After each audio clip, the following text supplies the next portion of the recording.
Good morning विद्यार्थियों। सब बच्चे एंजॉय कर दिया।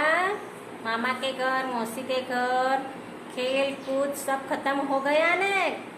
अभी खेलते हो?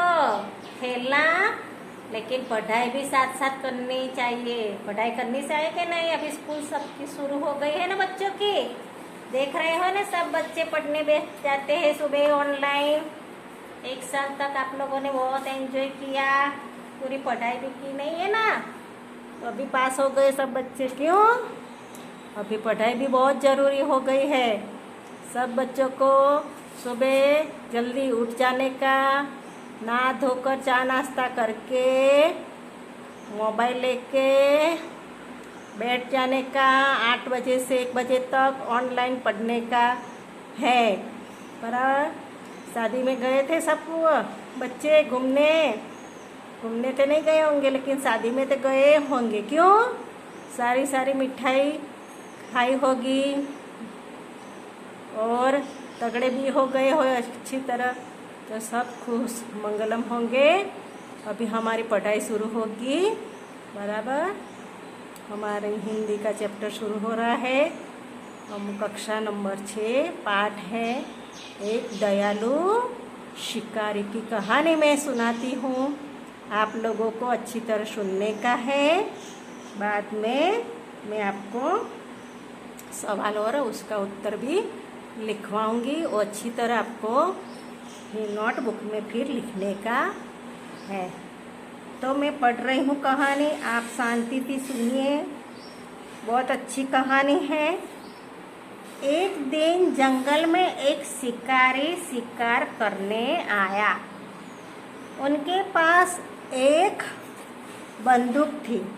शिकारी ने हिरन और हिरनी को देखा। किसने देखा? एक शिकारी था। वो एक दिन कहाँ आया? जंगल में आया। और एक जंगल में आकर उसने एक शिकारी शिकार को करने आया था। और उसने एक पास क्या था? शिकारी के पास बंदूक थी। और शिकारी ने क्या देखा? हिरन और हिरनी को देखा। हिरन और हिरनी को शिकारी को देखकर भागने लगे।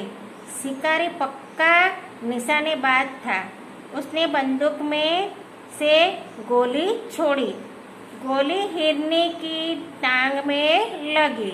हिरन तो दूर भाग गया। घायल हिरनी अपने बच्चे के पास जा पहुंची। शिकारी हिरनी को पकड़ने के लिए पीछे पीछे दौड़ा।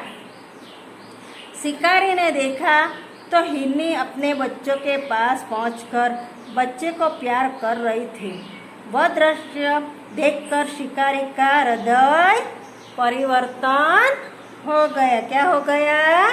उसको हिरनी और हिरन दोनों को देखा तो उसने बंदूक में से गोली निकाली, लेकिन किसको लगी? हिरनी की पाँव में लगी और हिरन भाग गया। लेकिन हिरनी अपने बच्चों के पास पहुंच गई और अपने बच्चों को प्यार करने लगी।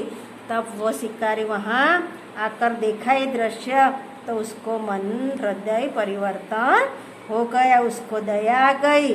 शिकारी घायल हिरनी को पशुओं के अस्पताल में ले गया। वहाँ उसने हिरनी के घाव पर पट्टी बंधवाई। उसके बाद शिकारी हिरनी को गोद में लेकर जंगल में बच्चे के पास छोड़ गया। और शिकारी ने तय किया कि आज से मैं किसी प्राणी का शिकार नहीं करूँगा। इस कहानी से हमें पशुओं के प्रति दया रखने की सीख मिलती है। क्या मिलती है? दया करने की। उसको बच्चों के पास गई ना तो बच्चों को खूब प्यार करने लगी। उसको हुआ कि अब मैं गोली लगी तो जीऊँ या मर जाऊँ, इसलिए वो बच्चों को खूब प्यार करने लगी थी। तब वो शिकारी दौड़कर उसके पीछे पीछे आया तो देखा हिरनी तो अपने बच्चों को प्यार कर रही और इतना घायल हो गई है। अभी वो मर जाएगी तो उसके बच्चों को प्यार कौन करेगा, वो अनाथ हो जाएंगे बच्चे। तो शिकारी को उसके ऊपर दया भावना आई और फटाफट वो उसको अस्पताल, प्राणियों का होता है ना अस्पताल, वहाँ ले गया और मलहम पट्टी करवाई और गोद में लेकर वो अपने बच्चों के पास छोड़ गया।